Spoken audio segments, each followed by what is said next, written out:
Hoy quiero compartir con todos vosotros mi regalo de Reyes, que no es otro que poder charlar con la persona que más admiro. Quizás hay algún despistado que no conoce realmente el trabajo de Carlos López Otín, pero nos podemos hacer una idea de su calado cuando los propios científicos reconocen el impacto que tiene Carlos. Podríamos compararlo, sin miedo a equivocarnos, con don Santiago Ramón y Cajal o Severo Ochoa. Catedrático de Bioquímica de la Universidad de Oviedo, su currículum nos hace viajar por nada más y nada menos que Harvard, Nueva York o París.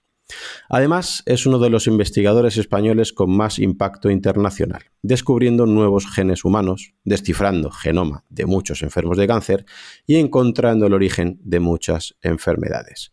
Muchísimas gracias, don Carlos. Gracias por este regalo de Reyes. Hola, profe Claudio.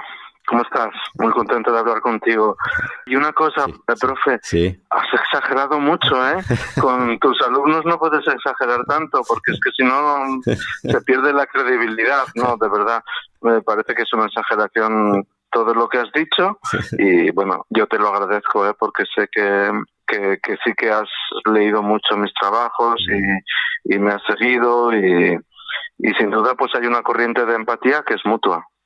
Sí, la verdad es que, bueno, si tú dices que exagero, así lo haré, pero la verdad es que creo que me he quedado hasta corto, porque cuando la gente me dice, recomiéndame un autor, digo, no puedo, un libro, no puedo, pero si me tengo que mojar, y esto te lo he dicho alguna vez, es Carlos López Otín, y me dicen, ¿pero por qué te gustan tanto? Digo, a ver, para mí son libros distintos, son libros integradores, los puedes leer, los puedes oír, porque todo lo que adjuntas de piezas musicales los puedes sentir, los puedes pensar, sobre todo son para compartir, porque es que obviamente hablas de biología, de fisiología, pero es que también haces unos guiños a la música, a la pintura, a la literatura y sobre todo a las emociones te tengo que preguntar, ¿por qué haces los libros de esta manera tan completos, tan holísticos y que van tocando temas a priori, ¿no? Desde fuera, tan distintos, aunque sabemos que al final todo está unido, pero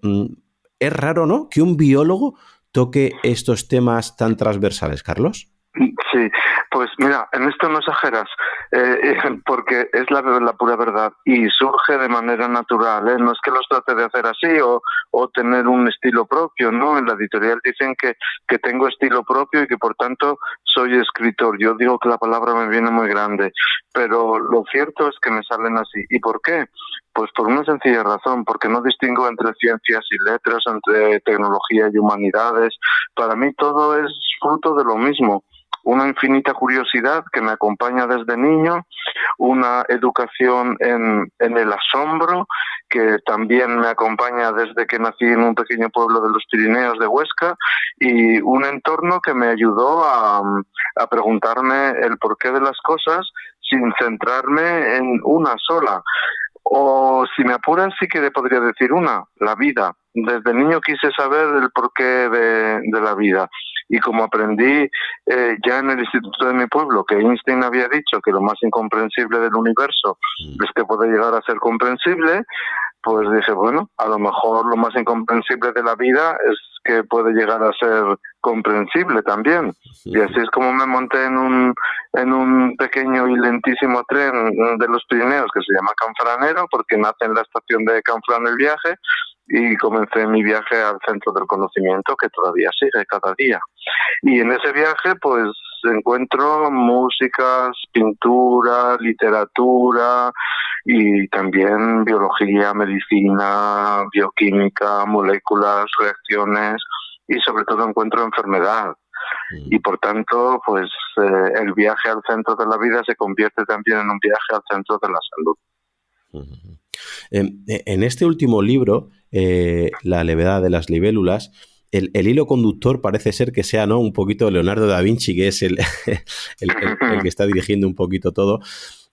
Veo que lo admiras bastante, ¿no?, y su hombre Vitruvio y demás, pero yo me ha parecido interpretar, claro, al final te leo tanto que ya me parece que me estoy volviendo un poco loco, pero que yo veo mucho paralelismo entre, imagino que vas a decir que no, lo poco que te conozco, pero entre Leonardo da Vinci y tú, por lo integradores que sois, porque no solamente os quedáis en una faceta de biología o de ciencia, sino que mezcláis mucho. Sí, bueno, tienes razón en que admiro mucho la figura de Leonardo. Desde siempre también, desde la primera vez que vi una diapositiva que, bueno, entonces ni siquiera se llamaban así, una transparencia del hombre de Vitruvio que me enseñó la profesora de historia historia del arte, no historia de mi pueblo, doña Teresita la llamábamos, una señora encantadora, y vi aquella imagen y me llamó muchísimo la atención, ¿no? Y de hecho la vi antes que la Mona Lisa, que fue después un icono de Leonardo que enseguida pues creció muchísimo. Yo la verdad es que de Leonardo he leído muchísimo, conozco bien su vida y como todas las vidas tiene muchas dificultades, de hecho su amanecer a la vida fue difícil, como el de la propia vida en el planeta, fue condiciones no muy sencillas. Después él también tuvo que encontrar su lugar en el mundo. Esto nos pasa a todos. ¿De dónde viene mi admiración? Pues en parte de lo que dices, de que fue capaz de, con su infinita curiosidad, explorar muchos universos diferentes. Esto es para mí un ejemplo continuo en la vida, pero en su caso además tenía pues un don artístico maravilloso, pero ninguno superior a uno que pocas personas conocen y del que hablo en el libro: la frecuencia crítica de fusión de parpadeo. Dicho de otra manera, era capaz de congelar el movimiento con sus ojos, con su mirada, cosa que casi ningún ser humano puede hacer, y hoy sabemos que es posible con las máquinas de estas que congelan las imágenes, ¿no? Sobre todo en el deporte se usa muchísimo. Bueno, pues y también en la ciencia, él fue capaz de ver mucho más profundamente y detallar que nosotros, y eso para mí es una metáfora. Él tenía un don, probablemente una variante en genes de percepción visual. Hoy nosotros lo sustituimos por la tecnología, pero la capacidad de ver y esa mirada profunda, eso tiene que estar dentro de nosotros. Él la tenía también. Nosotros hay que buscarla, aunque se puede entrenar, ¿eh? Tú eres profesor de entreno, así que entrenas la fisiología del cuerpo, la fisiología de la mirada y de la curiosidad y de la atención necesita también otras rutinas de entrenamiento, pero se puede entrenar. Lo mismo que el altruismo, profe, también se puede entrenar el altruismo. En estos 4 libros, Carlos, desde La vida en 4 letras, El sueño del tiempo, Egoístas, inmortales y viajeras y La levedad de las libélulas, son libros, como decía, ¿no? de vida, de salud y de poesía, con mucho lenguaje metafórico. Que lo describes alguna vez, ¿no? Como un viaje al centro de salud. Me parece a mí personalmente que leyéndote poco a poco has añadido capas de lo más biológico a lo más personal. Tus primeros libros, siendo todos con mucha biología y mucha fisiología, pero parece como que te vas desnudando, ¿no? Poco a poco y vas explicando un poquito más el aspecto de emociones, de lo biosocial, digamos. ¿Ha sido así? ¿La interpretación que hago es buena? O sea, ¿cada vez influye más la biología con la psicología y con las emociones? Sí, de acuerdo. Déjame llevarla o elevarla, tu reflexión al terreno de la biología más pura. Dices que se van añadiendo capas, como las cebollas, ¿no? Fíjate que en la última presentación así de gran escala que hice ayer mismo, en la cola, alguien me preguntó si la complejidad, en la cola en la que la gente pregunta cosas que no se atreve a preguntar en alto, aprovechando lo del rito de la firma del libro, pues me dijo alguien, oye, has hablado de que tenemos 3.000 millones de piezas en nuestro genoma, me parece impensable, increíble, en cada célula, billones de células. Dice, pero eso significa que somos sin duda los seres más complejos de la creación, ¿no? Tendremos muchísimo más genoma. Digo, no, mira, te voy a poner un ejemplo. Una cebolla una simple cebolla que parece tan simple, pues tiene 8 veces más genoma que un ser humano, ¿no? Entonces esto nos lleva a reflexionar sobre si es que las cebollas tienen alguna vida oculta que desconocemos o que en realidad el tamaño del genoma no es lo que más importa, ¿no? Sino que lo que cuenta, y se lo expliqué, es la plasticidad. Pero fíjate que si te pones a pensar en poesía, ya que estabas hablando de poesía, hay por lo menos 2 poetas que yo recuerde ahora mismo que han escrito poemas sobre la cebolla. Y los 2 son premios Nobel, Pablo Neruda y Wisława Szymborska. Wisława, por cierto, la cito mucho en mis libros, es una de mis poetas favoritas, ¿no? Y Wisława decía, la cebolla es diferente, es un ente coherente, es una obra maestra. Y sí, bueno, a mí me parece que es una obra maestra, ¿no? Porque dice, una fuga hacia el centro, ¿no? Y así es como pues eso, mis libros, una fuga hacia el centro, ¿no? Y para fugarse hacia el centro, pues hay que ir al núcleo, pero yo tengo que atravesar muchas capas, ¿no? Lo mismo que también dijo que Neruda, algo así como que la cebolla pétalo a pétalo se fue formando su hermosura con escamas de cristal que la acrecentaron, ¿no? Pues eso es lo que he pretendido en los libros, ¿no? Añadir escamas de cristal que vayan acrecentando el secreto en Neruda de la Tierra Oscura, en mí mismo, de mi propia manera de ver la vida, que sigue siendo esencialmente la misma que cuando era un niño. No he perdido la ingenuidad, pero he conocido la maldad, y no hace mucho, con lo cual creo que he tenido una vida bastante rica porque he permanecido normalmente ajeno a las perversiones mundanas, ¿no? Bueno, sí, sumo capas, y las capas que sumo pues son, por un lado, científicas, porque fui educado en los lenguajes genómicos y tuve grandes maestros, desde Severo Ochoa, Margarita Salas, muchos grandes maestros, nuestros citó los más conocidos, pero otros maravillosos para mí, muchos menos conocidos, me enseñaron los rudimentos de los lenguajes ómicos. Primero el genoma, el lenguaje genómico, y el proteoma, las proteínas, que entonces se llamaba química de proteínas, pero después ya de mayor, ya era yo profe y me dio vergüenza darme cuenta que había estado explicando muchos años biología molecular y no sabíamos qué era el epigenoma ni el metagenoma. Hoy son partes esenciales no solo de mis clases, sino de mi discurso interior y de mi actividad científica, descifrar genomas, pero también epigenomas y metagenomas. Las siguientes capas de la cebolla que ha añadido, o las siguientes capas que ha añadido a la cebolla de la vida, han sido 2 tipos de lenguajes distintos, los sociales y los emocionales. Comentabas que has conocido la maldad hace relativamente poco, ¿no?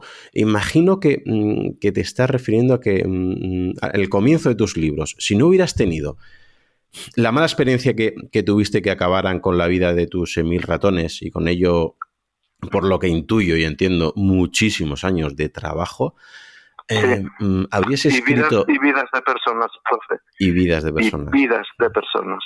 Y vidas de personas. Esto es intolerable. Pero bueno, vamos a centrarnos en esta entrevista. Tiene que ser, como dijo también César Vallejo, uno de mis poetas favoritos, hoy vengo a hablar de la esperanza. Claro, entiendo que cuando hablas de maldad te refieres a aquella época, a aquel suceso. Nada,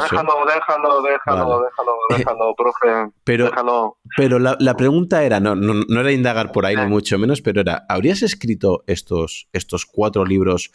Porque parece, ¿no?, que, bueno, de hecho lo has citado alguna vez, que empezaste a escribir a modo de sobrevivir a los naufragios del alma. Si no te hubiera pasado eso, ¿hubieras escrito estos libros, Carlos?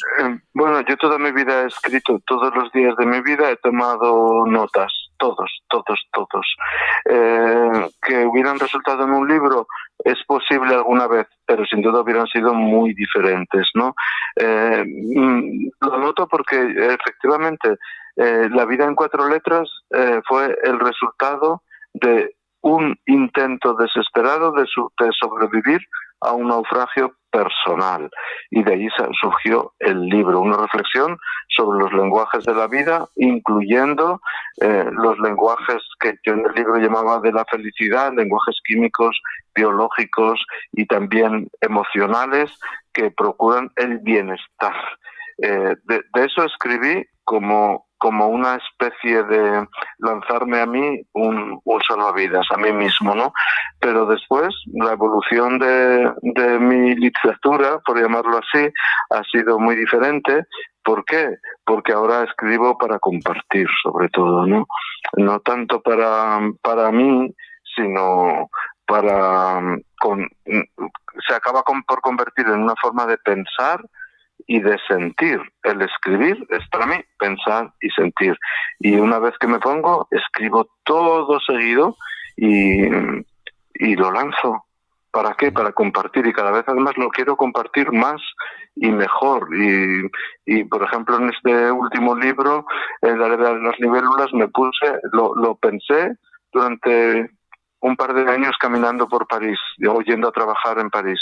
Y de pronto un día, este mismo año todavía, el 24, el 1 de enero del 24, me puse a escribirlo y acabé el 16 de febrero. Los tengo todos los días apuntados, que es lo que escribí cada día, ¿no? O sea, fue una explosión de escritura que estaba allí dentro, ¿no? Dentro de la cabeza. Pero después me pareció que la manera más bonita de completarlo era pues abriendo esas otras dimensiones de compartir. Y por eso comencé a rellenar el relato con una colección de fotos que en los anteriores no iban. Fotos. En todos los libros había banda sonora o cartelera de cine y, por supuesto, biblioteca, pero no había una colección de mis fotos. Hago a lo que siempre he sido muy, muy aficionado, a hacer fotos de lo que veo. Y llevo siempre una pequeña máquina cuyo único requerimiento no es que tenga una calidad fotográfica o técnica maravillosa, sino que me quepa en el bolsillo, para que me pueda acompañar con naturalidad. Y entonces, bueno, pues el libro contiene muchas fotos. En algunas ediciones, por algún acuerdo de la editorial, se regalan 30 postales, que son una selección de las fotos que hice. Hay códigos QR que añaden fotos pues de cada capítulo, para que el lector pueda sentirse acompañado en mis viajes de reflexión y de introspección por París. Y luego, si tengo fuerzas y tiempo y todavía el libro pues sigue siendo tan maravillosamente leído y acogido como ahora, pues iré poniendo en algún lugar las imágenes que construyen el relato completo, especialmente el epílogo, que tiene 200... Para mí tiene 272 formas. El epílogo de este libro, La Edad de las libélulas, es de alguna manera un testamento de mi último día. De mi último día en París, de mi último día de vida. Es muy metafórico también, ¿no? Y como tú has escuchado una de mis presentaciones, y como en ella hablo de que tal vez llegará un día en el que nos despertaremos y nos llegará una notificación electrónica, por supuesto, de que hemos sido declarados redundantes, pues entonces yo quiero estar preparado para el día en el que me declaren redundante, y entonces le daré un botón y pondré estas 272 imágenes que resumen mi último día de vida.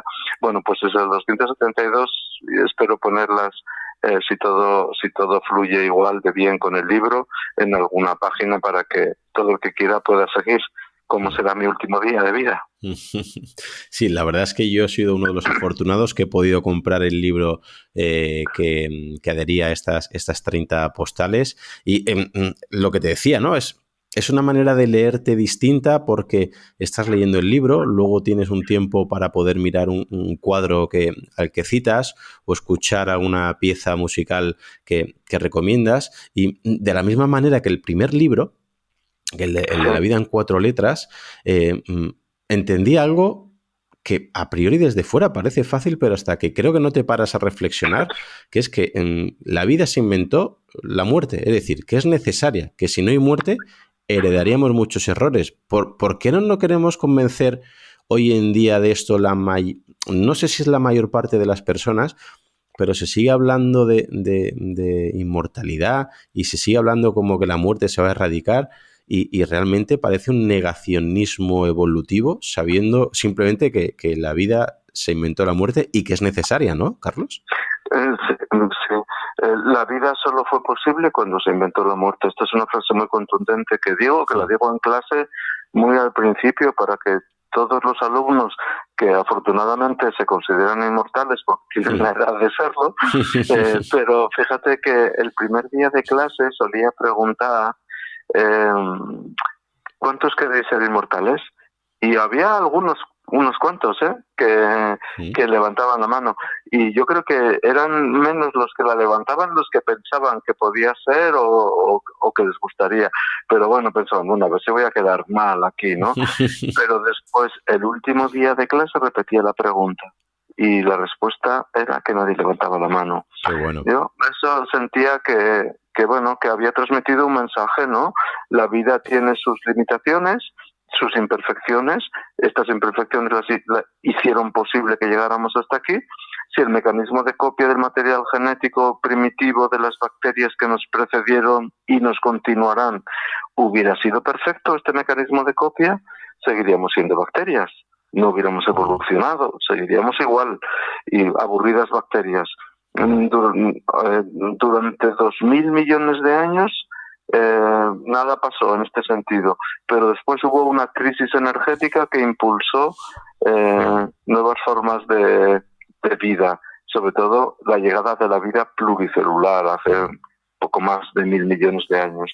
Y en estos 1.000 millones de años aprendimos que la muerte era tan importante que hoy incluso practicamos hasta 17 formas diferentes de morir por dentro. Es algo que hemos estudiado, bueno, sobre todo ha estudiado Guido Kremer, mi colega y amigo, en el laboratorio de París. Formas de morir, ¿no? 17 distintas, impresionante. El gran éxito evolutivo de la muerte. Y respecto a lo otro, pues yo creo que debe ser una más de las muchas batallas perdidas de mi vida, ¿no? Tratar de convencer que los recursos se deberían invertir con fundamento y en cosas verdaderas, lo que le importa a la gente. Nos siguen convenciendo grandes nombres y ocupan grandes espacios en los medios de comunicación porque es muy atractivo, muy interesante, parece ser, decir que vamos a ser inmortales o ser más viejos que las tortugas, y sin embargo, pues por decir un dato, en 2045, la fecha en la que se alcanzará la singularidad y el equilibrio entre, seremos desplazados por las máquinas definitivamente, y estamos a 21 años de la predicción final de grandes gurús que ganan muchísimos millones con sus predicciones, y sin embargo ese mismo año pues contaremos los enfermos de Alzheimer y habrá 150 millones en el mundo que ni se curan hoy, ni se curarán en 2045. Falta tiempo para que los grandes problemas médicos se puedan resolver. Mejoramos cada día. Ese es el objetivo, mejorar cada día. Pero no mejoraremos todo lo que podríamos si nos distraemos de lo esencial. Bueno, tan esencial de la vida que no queda otro adjetivo después de leerte que es un milagro. Sé que te gusta mucho Gabriel García Márquez, ¿no? Y ese mundo de fantasía, ese realismo mágico, pero es que si lo llevamos a la biología, hablamos que 3.000 millones de letras se copien sin error en cada una de nuestras células todos los días, o que de una célula masculina y una femenina se forme un cigoto y de ahí lleguemos a más de 50 billones de células cuando juntamos las humanas y las bacterianas. O sea, no queda otra que pensar que se dé todo eso, no queda otro objetivo que sea un milagro, ¿no, Carlos? Claro, así es como lo defino. Y claro, y para eso utilizo mis 85.000 millones de neuronas que me caben de oreja a oreja en 20 centímetros más o menos, y con esos casi 100.000 millones de neuronas, que son tantas como las de la Vía Láctea, pues me dan para sacar una conclusión y decir, efectivamente, la vida es un milagro molecular cotidiano. Pero claro, todo eso, lo que intuimos es que a la par, digamos, a la vez, sea tan cercana la fragilidad o lo vulnerables que somos. Es decir, de todos estos datos que acabamos de decir, una sola letra que cambie una posición podría determinar nuestra vida drásticamente. O sea, una letra de 3.000 millones con todas las copias que debe hacer. Vamos, me parece que es inherente al ser humano, igual que en la vida es invento de la muerte, ¿no? La vida también trae consigo fragilidad o que el ser humano sea muy vulnerable. Así es. Lo dices muy bien. Te voy a poner ejemplos para que tus oyentes, que yo creo que ya están muy entrenados, no solo en estrategias de fisiología y nutrición, sino también en conocimiento de estas palabras. Nuestro genoma, lo hemos dicho antes, 3.000 millones de nucleótidos, de piezas, de solo 4 tipos, las 4 letras de la vida: A de adenina, C de citosina, G de guanina, T de timina, CGT. Un solo cambio entre estos 3.000 millones, una C por una T, significó que mi querido paciente, alumno, discípulo y finalmente maestro Sami Basso, que acaba de morir, pues tuviera un futuro extraordinariamente imperfecto. Un solo cambio, de una C a una T dentro de uno de los 25.000 genes que tenemos. Un cambio único creó una enfermedad devastadora que le condenó, en teoría, a vivir como máximo 12 años y medio, que era la esperanza de vida. Él, gracias a los avances de la ciencia, pero también gracias a ser un gran escultor y escritor de sus propios lenguajes sociales y emocionales, vivió 28 años y le dio tiempo a tener una vida rica y con fundamento. Pero la medida de la fragilidad es esa, una C que cambió a una T durante su desarrollo embrionario. Una votación. Hablamos de la progeria, ¿no? Y lo importante, para que entienda la audiencia, que si mal no recuerdo, leyendo sobre el tema de Sami Basso, que a los 8 años, ¿no?, tenía como una fisiología, para que lo entiendan los oyentes, de 80, y que lo que comentabas, teníais que hacer adaptaciones, ¿no?, y estudios con ratones que luego podíais aplicarlo con él, y más que duplicasteis la edad media máxima esperada. Así es, sin duda. Siempre le decía a él que, digo, Sami, eres mi mejor artículo, porque es el que para mí tiene más impacto, más allá de las cifras de los impactos científicos, pues para mí el impacto verdadero eres tú, ¿no? Y así ha sido, ¿no? Y por cierto, en su funeral, de eso hace pocas semanas, en Italia asistieron más de 4.000 personas y no hubo lágrimas, hubo sonrisas de recuerdo y de admiración y de gratitud por una vida con fundamento y con sentido.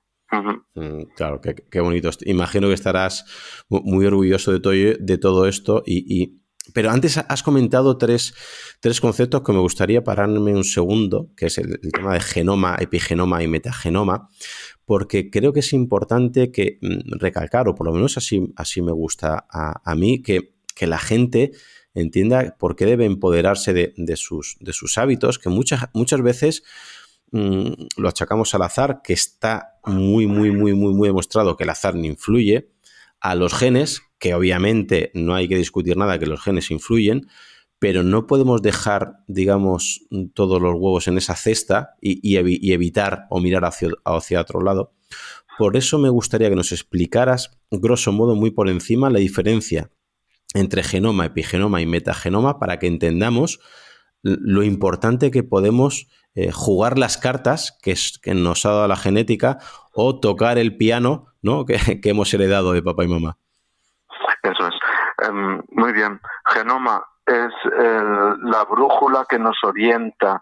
¿Por qué? Porque es el material que heredamos de nuestros progenitores, paterno y materno. Entonces, con eso venimos al mundo. Pero prácticamente el resto es una hoja en blanco que tenemos que escribir.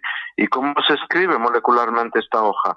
Pues primero con el epigenoma, que son modificaciones químicas que sufren algunas de estas letras del genoma, fundamentalmente la C de citosina, que recibe de manera reversible, o sea, se añaden y se quitan dependiendo de las condiciones ambientales estos grupos y estos grupos químicos, grupos metilo, que fundamentalmente lo que hacen es determinan que los genes hablen, se expresen o queden en silencio. Y esto es lo que nos pasa cada día, en cada momento. Tenemos muchos genes, pero si todos hablaran en cada uno de nuestros tejidos, sería un caos. Solo pueden hablar, expresar la información que portan en cada lugar y en cada momento en los que se necesitan. Estos cambios que sufre el genoma, que son reversibles y que dependen del diálogo con el ambiente, se llama epigenoma. Fundamentalmente es ese cambio en las letras C, pero también otros cambios son en la forma en la que se modifican unas proteínas que abrazan y pliegan el DNA. Y con esto conseguimos que el DNA esté compacto o abierto y los genes se muestren a la maquinaria que los expresa, que los saca del silencio o que los mantenga en silencio porque no se necesitan. Y después el metagenoma es, podemos decir, la suma de los genomas. Somos mucho más que nuestros genes humanos. ¿Por qué? Porque tenemos otros organismos que nos cohabitan, pero no para infectarnos o para dañarnos, sino para todo lo contrario, para contribuir a nuestra aventura cotidiana de la vida, de la supervivencia. La manera más fácil de verla es pensar en bacterias. Nosotros tenemos más o menos 30 billones con B de células humanas y otros tantos billones con B de células inhumanas, y la mayoría son bacterianas, que habitan sobre todo protegidas en el tracto intestinal, lo que antes se llamaba la flora bacteriana, pues allí están, ¿no? Y contribuyen, al principio pensamos que contribuían a la digestión de los nutrientes, hoy sabemos que tienen una influencia decisiva. Y por eso yo digo siempre que somos holobiontes, una manera global de hablar. Antes decías que te gusta la manera que tengo de expresar de manera integradora, de forma integradora, pues los conceptos. Holobionte es un concepto que me gusta mucho, incluso la palabra, ¿no? Porque somos la suma de muchas formas diferentes de vida que cohabitan un mismo ecosistema, nuestro cuerpo, el cuerpo humano.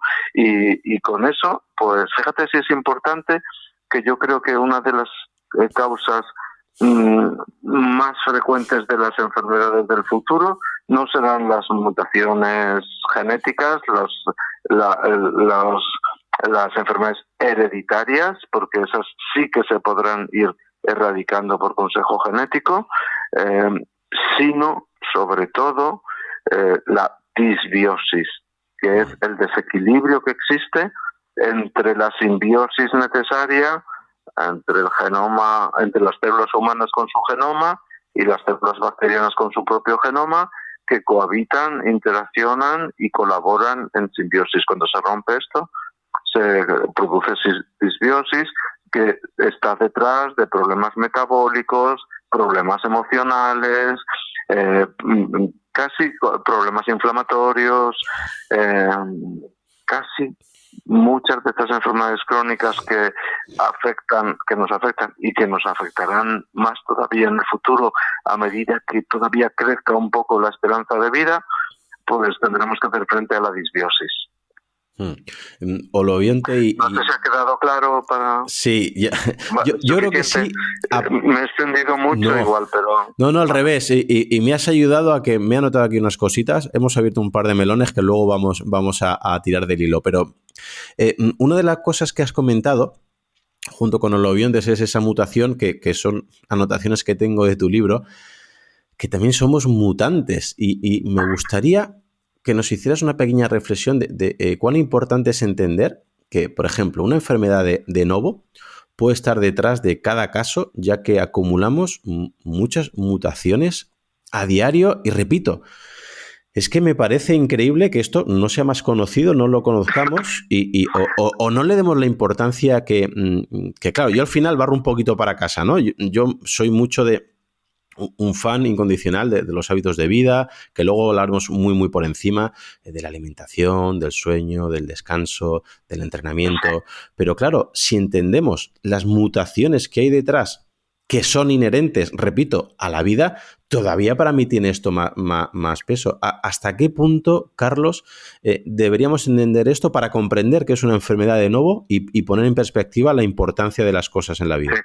Vale, pero vamos a ver, enfermedades de novo, yo me refiero cuando hablo de las enfermedades de novo a las que venimos al mundo con ellas, no las que surgen de las imperfecciones que acumulamos, pero que son distintas de las enfermedades hereditarias que vienen de nuestros progenitores.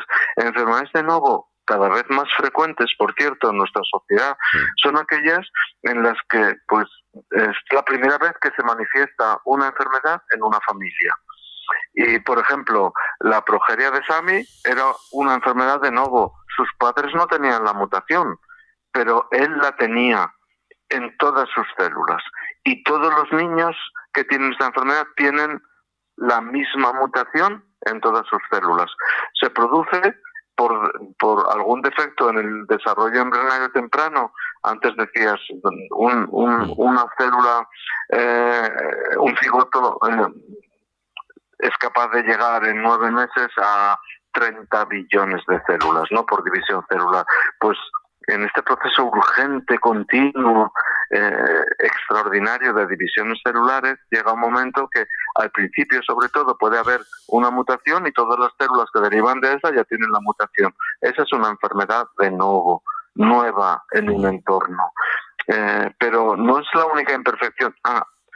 Todos, ahora que desciframos genomas, sabemos que más o menos, de promedio, todos venimos al mundo con 100 mutaciones de novo.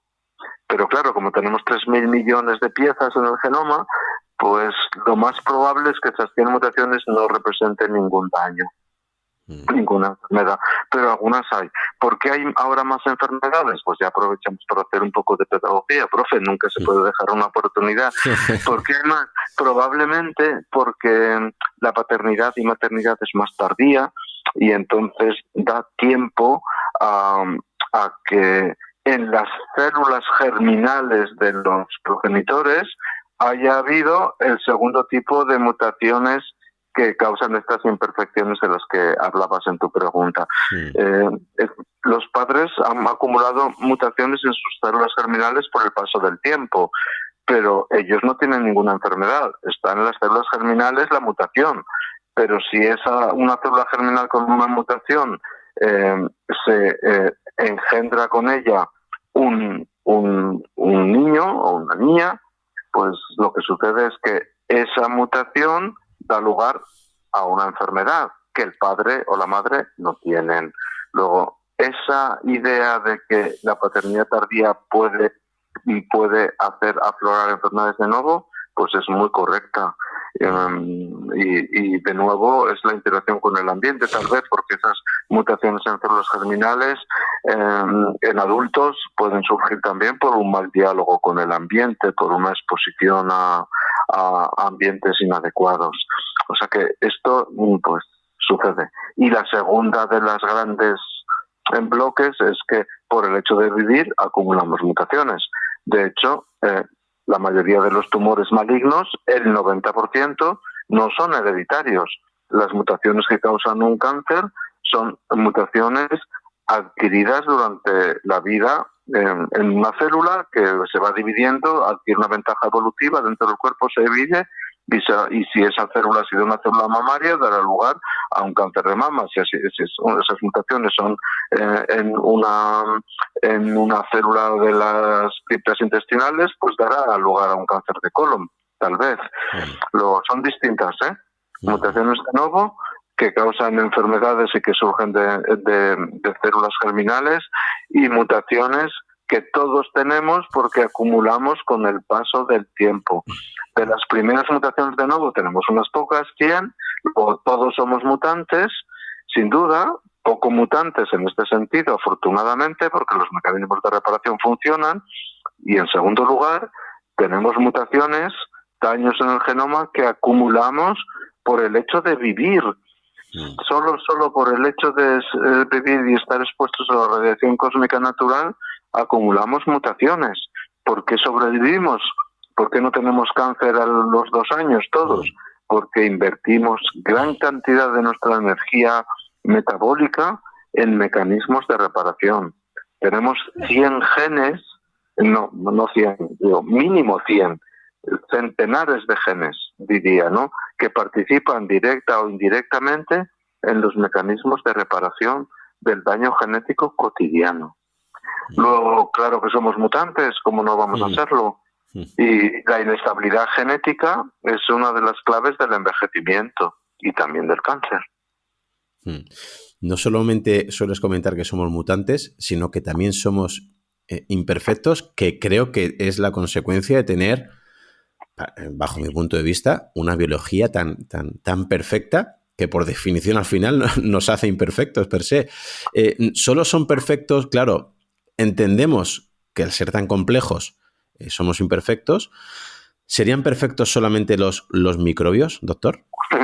Sí, es que las bacterias, yo en clase digo, ¿quién cree que las bacterias sueñan? Entonces, probablemente ese mismo día, cuando lleguen a casa o salgan a la calle, los alumnos dirán, tenemos un profesor de biología molecular que ha perdido la razón porque nos quiere decir que las bacterias sueñan. Y sí, sueñan para mí, porque tienen un objetivo, que es crear otra igual.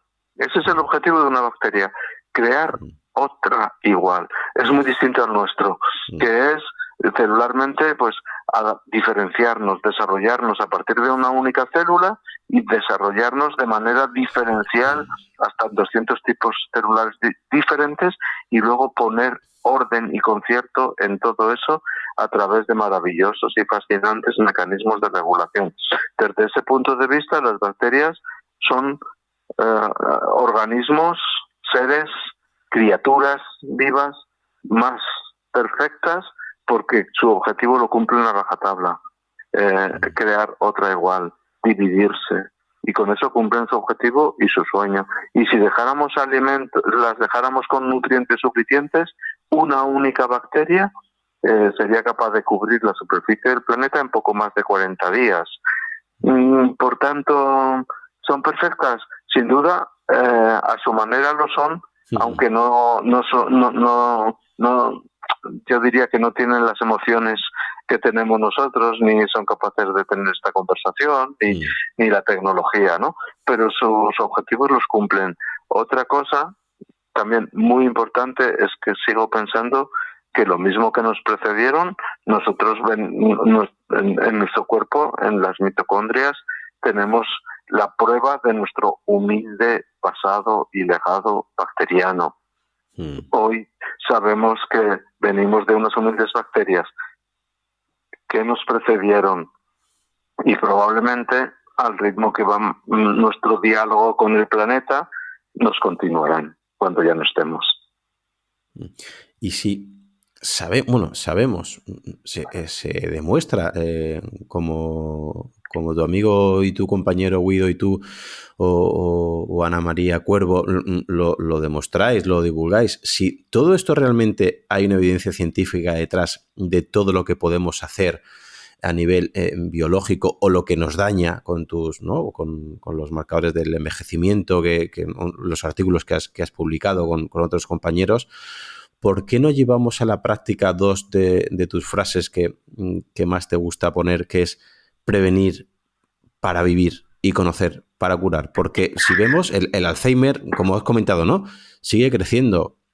Cada vez muere más gente por cáncer. Es decir, tenemos muchas cosas claras, pero luego sales a la calle y yo creo que vamos peor que nunca, Carlos. Bueno, un poco de optimismo. Recuerda que hemos dicho que venimos a hablar de la esperanza. Sin duda, sí. Prevenir para vivir y conocer para curar son dos de mis mantras. Gracias por recordarme. Los tengo presentes, pero no está mal que desde fuera me lo recuerden para no pensar que son inventos míos. Sí, sin duda hay un desequilibrio en la sociedad actual. Tenemos mucho conocimiento, mucho más que antes, pero nos sigue faltando la voluntad de aplicar algunos de estos conocimientos que nos permitirían vivir un poco mejor. Esto es lo que me lleva precisamente en el libro de la levedad de las libélulas a comenzar hablando de la salud biológica y llegar a la segunda parte, que se centra en la búsqueda de la salud mental. Mucho deriva de eso. Es esta falta de adaptación al mundo actual. Una de las cosas que me gustaría comentar contigo, a lo mejor ya piensas que estoy rematadamente loco, que he perdido la razón, como decías. Después de leer tu libro El sueño y el tiempo, justo poco tiempo después se me acabó la pila del reloj y dije, mira, es el momento de no utilizar, no voy a llevar reloj y voy a ser más consciente de cada vez que me mire la muñeca y vea que no tengo hora, ¿vale? Voy a ser más consciente de los otros relojes que tenemos en el núcleo supraquiasmático, ¿vale?, que nos ayuda a los ritmos circadianos de día a noche, la glándula pineal, lo importante que es la melatonina en la oscuridad, la epigenética, todo lo que vamos a hacer con nuestros hábitos, o los relojes teloméricos de ciclinas y quinasas, ¿no? Es decir, estos, o incluso los relojes emocionales, que creo que todavía son, como tú decías, ¿no?, que acabaremos hablando de esto más importante. ¿Por qué crees que cada vez tenemos más tecnología? Obviamente tenemos relojes buenísimos, carísimos, muy precisos. En el móvil tenemos todo el mundo la hora. Pero estos relojes no es que simplemente no los tengamos sincronizados o en hora, sino es que ni sabemos que existen, Carlos. Ya, es cierto. Mira, yo procuro pensar que no llevo reloj, no tengo reloj de esos que ya no le has puesto pila, pero tengo tiempo. Esto lo llevo a rajatabla. Quiero tener tiempo, aunque no tenga reloj. Y no tengo reloj porque no lo necesito realmente, porque sé más o menos el momento y el tiempo en el que vivo, en el tiempo real. Y no tengo jet lag social, que es tal vez la respuesta a lo que tú preguntas. Jet lag social es el desbalance, el desequilibrio, el desajuste entre nuestros relojes internos y el reloj del mundo en el que vivimos. Hoy la luz azul, que es la luz de los dispositivos electrónicos, la luz de las ciudades, no se apaga nunca. Y con una luz encendida siempre, pues todos esos relojes que hablabas y que tenemos dentro de nosotros y que tienen entidad física, no son imaginarios. Por ejemplo, el reloj supraquiasmático, que es el que dirige todos los relojes, todos nuestros ritmos biológicos esenciales para sobrevivir, se construye con apenas 25.000, 30.000 neuronas que están localizadas en un sitio muy concreto de nuestro cerebro.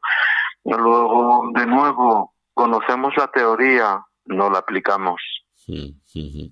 Completamente. Aquí estuvo el anterior capítulo, fue con Ana María Cuervo. También la verdad es que llevo dos entrevistas seguidas que vamos, que son sueños para mí. Y hablando mucho sobre los 5 pilares que ella ha escrito alguna vez. Los 3 primeros, ya he hablado aquí bastante con bastantes expertos, invitados e invitadas, que tú también en tus libros hablas, ¿no? Pues sobre sueño, alimentación, ayuno, ejercicio, que creo que mucha gente que poco a poco, por lo menos aquí en este podcast y en este canal, pues como hablo tanto, imagino que ya entienden, por lo menos comprenden, ¿vale? Pero había otros 2 pilares que me llamó mucho la atención, que eran, los 2 últimos eran interacción social y actitud positiva. ¿Crees que todo esto desde la ciencia va a ir cambiando hacia este rol más más emocional, porque, permíteme, Carlos, o sea, tus libros, por ejemplo, he visto que lo que comentaba, ¿no? Que cada vez le has dado más valor a las emociones, al alma, a la introspección, al altruismo, ¿no? Pero quizás la gente se pueda asombrar porque dice, bueno, un científico tiene que hablar de descifrar genomas o de descubrir enfermedades, pero hablar de interacción social, de actitud positiva, de emociones, de altruismo, de introspección, no queda para... No hay gente, no digo que os lo critique, pero sí os ponga en duda o piense que no es el lugar o el momento de hablar de ello cuando quizás sea igual de importante o más. Sí, primero Ana María Cuervo, admiración profunda, una persona extraordinaria para mí, no solo por su trabajo, sino por la manera que tiene de afrontar su actividad personal y profesional. O sea, que muy contento de compartir con ella tu espacio. Y después, sin duda, todos mis libros, ahora ya sí que se puede decir que han desembarcado en el mundo de las emociones y espero, pues no solo los libros, sino también artículos. Por primera vez he escrito artículos sobre estas cuestiones, ¿no? La adaptación psicosocial como uno de los factores clave de la salud y sus interacciones con los otros 8 componentes que determinan en nuestro criterio con Guido la salud somática. ¿Qué es lo que pienso respecto a lo que dices de que hablar de las emociones no parece muy científico? Pues mira, tengo el mejor argumento. ¿Cuántas personas de los que nos estén escuchando ahora han descifrado algún genoma en su vida? Sí. Probablemente ninguno o casi ninguno. Sí. ¿Cuántos científicos españoles lo han hecho? Pues pocos. Y los primeros en nuestro laboratorio de Asturias. Allí yo traté de educar a unos cuantos estudiantes maravillosos que se han convertido en expertos descifradores de genomas. Sus nombres: José, Gonzalo, Víctor, Rafa, aprendieron y supieron. Participé en la anotación de la primera versión, el primer borrador del genoma humano en Estados Unidos, en una llamada que me causó una impresión extraordinaria, y entraba temblando cada día en el centro donde mirábamos esa primera versión del genoma humano. Todo esto no es vanidad, es recordarme a mí mismo que he descifrado centenares o miles ya de genomas, y lo he hecho en la introducción, que han servido para definir nuevas llanas terapéuticas en el cáncer o las causas de enfermedades como el síndrome de Néstor y Guillermo, o el de Belén-Rick y Loewy, o el de las mutaciones en filamina C que causan muerte súbita. En fin, hallazgos que han permitido salvar muchas vidas. Y con eso, y con ese bagaje, creo que me he ganado el derecho para decir que además de los lenguajes genómicos, epigenómicos y metagenómicos, necesitamos entender los lenguajes emocionales y sociales si queremos entender la salud de una forma integradora y avanzar en el conocimiento hasta llegar a entender que la salud es una forma especial de cultura, la cultura de la vida, en la que debemos tratar de responsabilizarnos para no dejarlo todo en la mano de un médico de urgencias al que acudimos cuando somos conscientes o a un médico de atención primaria cuando decimos siento un ruido en mi interior. Hemos perdido ese componente de la salud que es el silencio del cuerpo. Otro de tus grandes mantras, ¿no? Este último libro que hablas mucho, este silencio del cuerpo, que poco valoramos levantarnos, que me parece otro milagro. O sea, que no te duela nada, que no tengas melancolía, que no tengas nostalgia, que no estés triste, que tus huesos funcionen bien, que tu hígado funcione bien, que tu corazón funcione bien. Y hemos normalizado eso, ¿verdad? El silencio del cuerpo, que es, digamos, el objetivo 10, lo hemos normalizado. O sea, no le hemos dado la importancia que tiene, y al revés, estamos a veces normalizando pequeños ruidos y no sé, me parece que esas reflexiones son muy importantes, Carlos. Ya, bueno, es avanzar hacia una medicina de la salud que trata de complementar y ayudar a la medicina de la enfermedad y, por supuesto, abrazada a la medicina preventiva. Lo dijimos antes, prevenir es vivir, conocer es curar, eh, es ampliar, ¿no? Crear nuevos marcos de pensamiento humanista, esa es mi definición. Nuevos marcos de pensamiento humanista que ayuden a avanzar en el conocimiento. Es que ese ha sido mi objetivo y como ahora ya estoy en la fase final de ser declarado redundante, pues procuro ya sin freno y sin pudor intentar proponer o hacer propuestas de este tipo, integradoras que ayuden a los que vengan a continuación. Con esto de las emociones y lo que antes has comentado antes, la microbiota, ¿no? Y el microbioma, y como te gusta mucho integrar conceptos, hay algo que me ha gustado mucho, este concepto que acuñas de trisbiosis, porque claro, teníamos eubiosis, simbiosis, disbiosis, y claro, no lo habíamos integrado con las emociones y con los sentimientos. Y ahí aparece la trisbiosis que antes más o menos ya has descrito por dónde van los tiros. ¿Nos podrías explicar, Carlos, cómo has llegado a este concepto de trisbiosis y por qué lo tenemos que tener presente? Me gusta inventar palabras, sin duda, desde siempre, ¿eh? Y además tengo un maestro que es un poeta, Fernando Beltrán, que cuando invento alguna palabra se la mando a él, al primero, para que me diga si tiene fundamento alguno. Trisbiosis, pues se me ocurrió una mañana muy temprano cuando estaba pensando en la disbiosis, porque me habían pedido una consulta de una paciente muy joven y que tiene un dolor, un desajuste general en su organismo y no tiene ninguna enfermedad obvia. Y entonces, pues probablemente ese es un caso de disbiosis.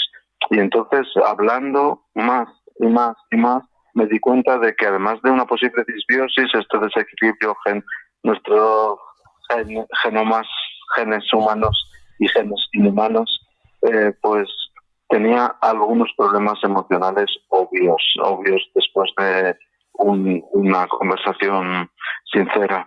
Y entonces pensé, pues aquí habría que incluir la disbiosis de las emociones, la disbiosis de la tristeza. Y entonces se me ocurrió disbiosis de la tristeza. Y también después de tres. Un componente más a añadir, ¿no? Bueno, es una palabra. Está bien porque ya de mis lecturas clásicas aprendí omen. Nomen es omen. En el nombre está la esencia, la verdad. Luego lo dijo Shakespeare mucho. Es un nombre inventado para recordarnos con una sola palabra que la tristeza nos crea desequilibrios biológicos y que para mí, y esto es una conclusión de la levedad de las libélulas, la salud biológica y la salud mental son los términos aparentemente distintos, pero son miembros de la misma ecuación, con los mismos componentes, mismos mecanismos. Pueden cambiar los genes implicados, las moléculas, pero los mecanismos generales son los mismos.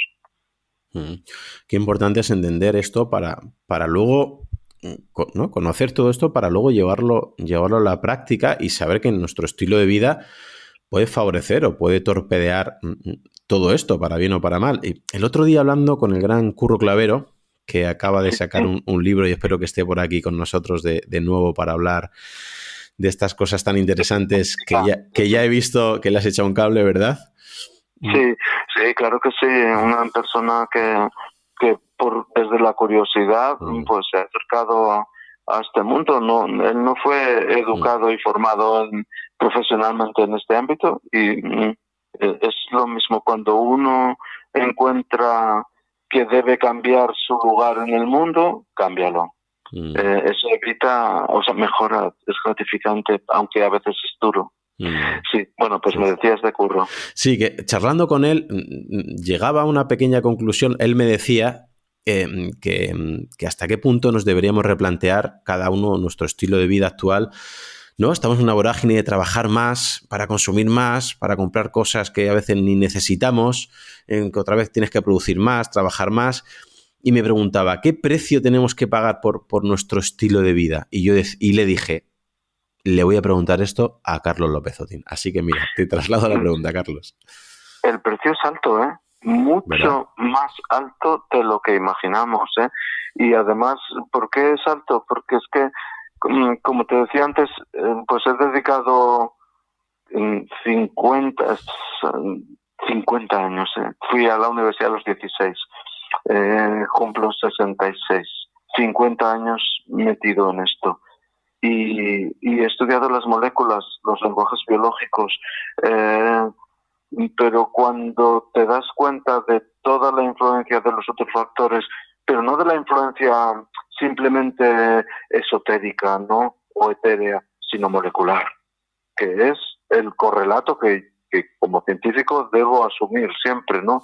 Todo aquello que no puedo explicar como un conjunto de reacciones bioquímicas inducidas por el ambiente, por el estrés, por el amor, por las emociones de todo tipo y también por las mutaciones y por las imperfecciones, pues si no lo puedo explicar como cambios moleculares en nuestro interior, pues creo que no me estoy acercando a la verdad.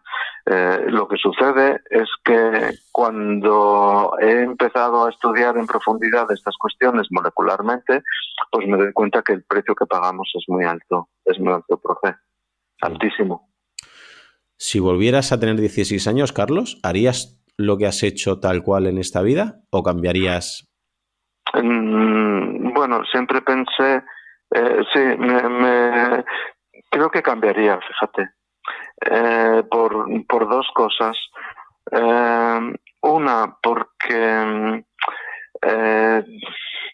desatendí mi primera vocación y que me permanece. Afortunadamente mi hija la ha seguido, que es ser médico de atención primaria. Esto siempre lo dije y incluso empecé a estudiar medicina también al mismo tiempo, pero tuve un profesor que me dijo que la clave estaba en el interior del organismo, en las moléculas, y entonces es como me fui a Madrid a seguir mis estudios y en la primera clase fue de Margarita Salas y ya se decidió para siempre mi vocación molecular, ¿no? Y científica.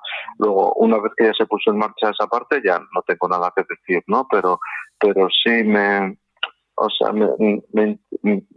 quizás mi verdadera vocación era, por un lado, ser médico de atención primaria para intentar aliviar los daños más cercanos. Y en segundo lugar, pues me hubiera gustado que mi vida, como la de Leonardo, tuviera un componente artístico mayor del que ha tenido. Pero bueno, no pasa nada, ¿eh? Siento que la vida está cumplida y no tengo ninguna queja. No, desde luego el legado que nos estás dejando a lo que nos gusta estudiar y tenemos curiosidad es vamos, infinito y eternamente agradecidos. La verdad es que por lo poco que veo, ¿no? Reflexiono, sí que es verdad que parece que en esta rueda que hoy cada vez tienes que tener lo que comentábamos, ¿no? Un coche mejor, una casa más grande, parece que tienes que ganar más dinero que el de al lado, tienes que tener más estatus social, no sé hasta qué punto será los egos, pero claro, entendiendo, por ejemplo, lo que estuvimos comentando aquí con Ana María Cuervo respecto a que ahora se detectan muchas más patologías y enfermedades, no solamente por clima cribado, obviamente, sino por dos factores que ella comenta en mayúsculas, que estoy completamente de acuerdo, que te quiero preguntar, que es, uno, el precio de vivir más años, que obviamente solamente hace 100 años ya vivíamos menos, imagínate pues hace 1000, 10.000, 200.000, pero también una interferencia biológica. Estas ganas de amasar más, de tener más dinero, de tener más estatus, de ser más que el de al lado, ¿se podría ver como una interferencia negativa biológica para nuestra salud? Sí, de hecho, tal cual he hablado de esto, ¿eh? No sé, igual Ana María lo leyó o en El sueño del tiempo o en Egoístas, inmortales y viajeras, porque en estos dos libros hablo específicamente de esta idea, interferencia biológica. Y en La lengua de los libélulas dedico un capítulo a cuando le pregunto a mi oráculo de dónde viene tanto mal, y el oráculo me responde con una imagen de un círculo de empatía darwiniana evolutiva. O sea, la respuesta que yo recibo es: la clave está en la evolución. ¿En qué sentido? Hemos evolucionado o evolucionamos en unas determinadas condiciones a las que se adaptó nuestro genoma primigenio.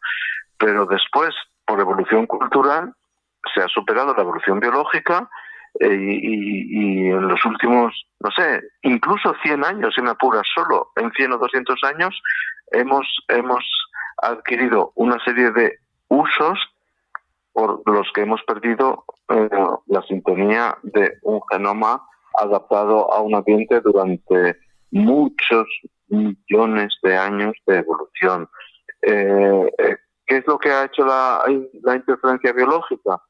Pues, o la evolución cultural, pues nos ayudó a descubrir el fuego, inventar la rueda, la revolución agraria, la revolución tecnológica industrial, ahora la inteligencia artificial, y nuestro genoma sigue prácticamente igual, porque la evolución biológica es lenta, salvo algunos pequeños cambios, es lenta.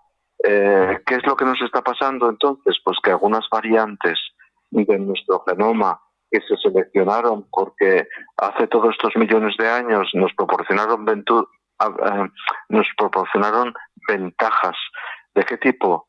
Yo diría de tres: metabólicas, reproductoras e inmunológicas. Hoy, en un entorno completamente cambiante en estas tres direcciones, socialmente, culturalmente, pues estas variantes que facilitaron una mayor supervivencia, mayor tasa de reproducción a sus portadores, hoy se vuelven contra nosotros. Eso se llama pleiotropía antagónica o antagonismo pleiotrópico. Y ante eso poco podemos oponer, salvo recuperar principios fundamentales de cultura de vida, ¿no? Y entre ellos las emociones. Y yo creo que una manera bonita de acabar esta entrevista sería recordar dos o tres cuestiones que tengo yo siempre muy presentes. La primera, recordar que entre las emociones el altruismo ocupa un lugar fundamental en mi vida y en la de otras personas, y hay muchas formas de interpretarlo, desde la trascendencia, desde la religión, desde del puro compromiso social, desde la ciencia, desde el conocimiento, desde la docencia y enseñanza, bueno, todo. El altruismo para mí es una absoluta cumbre de la humanidad, de nuestra evolución hasta llegar a ser humanos. Y además, sorprendentemente, el altruismo es un elixir de salud y de longevidad, científicamente avalado. Y, segundo lugar, me gustaría decir que la solidaridad, que a veces se abandona, ¿no? Yo recuerdo unos versos de Wisława Szymborska que antes mencioné al principio, y también pues así acabamos con ella, ¿no? Cuando hacía una reflexión sobre la estadística humana y decía: de cada 100 personas, los que están prestos a ayudar, siempre que no lleve mucho tiempo, 49. Pero aquellos siempre buenos, cueste lo que cueste, 4 o como mucho 5. La solidaridad es, de nuevo, otro de los grandes elixires de salud y de bienestar emocional, y además ayudas a otros. Y en tercer lugar, como pues eres entrenador y por eso te he conocido, pues me gustaría decir que, claro, estamos entrenando hoy, tú entrenas a tus alumnos. La sociedad, la ciencia, la tecnología, el futuro está entrenando a las máquinas. Y me parece bien, nosotros hemos entrenado a las máquinas para hacer algoritmos de inteligencia artificial que nos han permitido descifrar genomas, mutaciones, curar enfermedades, salvar vidas, sin duda. Pero siempre lo digo, y así he concluido mis presentaciones. Sigamos enseñando, entrenando a las máquinas, pero no nos olvidemos de seguir educando a las personas. Así que con esto, pues nada, por mi parte, acabo la conversación, si te parece bien. Muchas gracias, profe Claudio, por tu paciencia, por leer con naturalidad y verdad las cosas que escribo, por preguntarme sobre ellas, por aclarar, y ahora por compartirlas. Muchas gracias. Me parece fenomenal acabar así.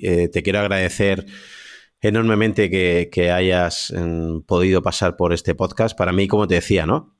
Es un sueño poder hablar contigo. Eres una persona a la que admiro, y te mando un abrazo muy fuerte y agradecerte enormemente tu paso por aquí, Carlos. Pues gracias a todos, a ti y a todos los que nos vayan a escuchar esta conversación. Un fuerte abrazo. Adiós. Muchas gracias.